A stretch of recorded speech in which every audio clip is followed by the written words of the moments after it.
"Smile for me, soldier boy." Her voice was playful, sultry, and loud enough to pull heads from every direction. A beautiful woman in a fiery red dress stepped into the open courtyard before Buckingham Palace, twirling a red rose between her fingers like a baton. She strutted up to the royal guard, stone-faced, silent, unmoving, and waved the flower inches from his face. Tourists circled, giggling, whispering, raising their phones to catch what they assumed would be another viral prank. This was London, and the Queen's Guard had long been the unflinching wall tourists loved to poke. The woman tilted her head, smirking as she moved closer. "Come on," she cooed, brushing the rose gently against his sleeve. "All those medals and not one smile for me." The crowd chuckled. Her confidence radiated. She was beautiful and bold, basking in the attention. The rose twirled again. "Say something. Anything." And then it happened. The guard's eyes moved, just enough to lock onto hers, calm, unwavering, full of a deeper storm. The laughter around them faltered. A hush rippled through the crowd. For the first time in minutes, the woman's grin faded ever so slightly. In a deep, steady voice, he uttered just one word: respect. It hit her like a gust of cold wind. One word. No shouting, no anger. Just quiet conviction. The kind that echoes long after it's said. Her eyes widened, her fingers clutching the flower tighter. The crowd wasn't laughing anymore. Phones dropped slightly. Silence hung in the air like smoke. She stepped back instinctively, the playfulness draining from her face. She glanced at the people around her, suddenly aware of their gazes, not celebratory but judgmental. A slow, heavy realization crept into her chest.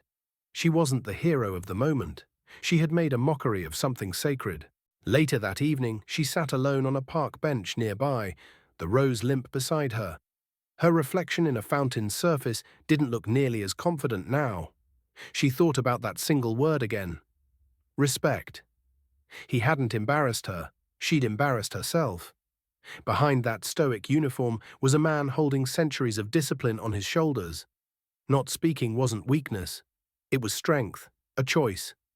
One she'd tried to shatter for likes and laughs. The next day she returned, not in red, not with cameras, not with a smirk. She wore jeans, a loose sweater, and eyes full of quiet remorse. In her hands, a white envelope. She approached the same guard post slowly, reverently. She didn't speak, didn't perform. She simply knelt, placed the note gently at his feet, and stepped back. He remained still, his eyes forward. But just as she turned, something in her peripheral vision made her pause.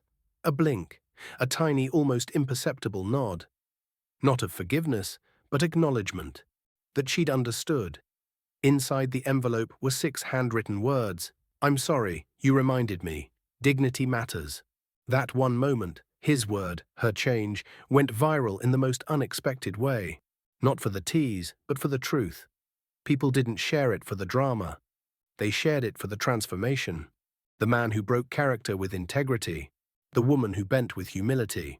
Podcasts picked up the story. Interviews followed. She admitted everything. How she'd confused attention for worth, how she mistook silence for a joke, and how a single word from a silent man taught her more than 1,000 comments ever could. The world applauded him. Not for speaking, but for saying exactly enough. I've never seen a lesson hit harder in 1 second. He didn't raise his voice, he raised the standard. The way he said it, he didn't have to say anything else. People started posting their own respect moments, stories of veterans, janitors, teachers, and guards who showed restraint, discipline, and dignity in the face of provocation. And as for the woman, she changed everything. Her social media pivoted to honoring those who serve quietly. The spotlight now shone on others, not her. And the rose? She pressed it in a book. The caption read, "For the man who taught me silence speaks." So real power doesn't scream. It stands. And the loudest lessons come from those who speak only when it matters. Before we end this story, let us know in the comment, where are you watching from? If this story touched you, subscribe to the channel and hit that like button, and drop a karma in the comments below.